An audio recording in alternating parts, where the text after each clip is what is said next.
যারা মনে করছেন কংগ্রেস আসলে সংখ্যালঘুর সমস্যা সমাধান হয়ে যাবে, তাদের মনে রাখা উচিত 60 বছর জমিয়ত উলামায়ে হিন্দ চেষ্টা করে সংখ্যালঘুর জমির অধিকার, নাগরিকত্বের অধিকার কংগ্রেস সরকার থেকে আদায় করতে পারেনি।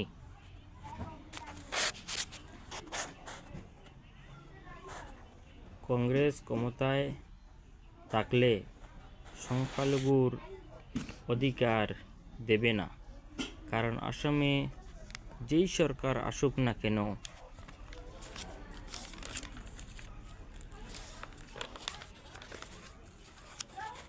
আসল ক্ষমতা আসামিস স্টুডেন্ট ফ্রন্ট আশুর হাতে থাকে। যেরকম আমেরিকায় ইহুদি লবির হাতে যেই সরকার আসুক না কেন ইসরায়েলের হয়ে কাজ করে, আসামের বেলায় একই, তার কোনো ব্যতিক্রম নেই। সেই জন্য আসামে সংখ্যালঘুর হক আদায় করতে হলে এআইইউডিএফের বিকল্প নাই। আমি আবার বলছি, এআইইউডিএফ এবং মৌলানা বদরুদ্দিন আজমলের বিকল্প নাই।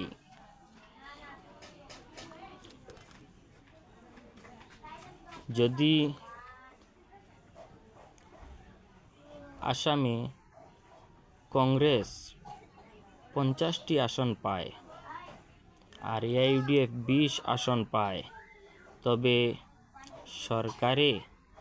সরকারের উপর আশুর আসামিস ছাত্র সংস্থার প্রভাব কমবে। তাহলে কংগ্রেসের কাছ থেকে সংখ্যালঘুর জমির অধিকার, নাগরিকত্বের অধিকার,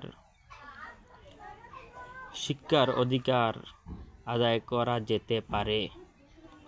না হইলে সিদ্দিকের মতো, রকিবুল হুসেনের মতো 50 নেতা হইলে 100 বছরে সংখ্যালঘু মুসলমানদের অধিকার আদায় করা যাবে না। আমি আপনাদেরকে বলবো, আগামী নির্বাচনে অবশ্যই বিচার করবেন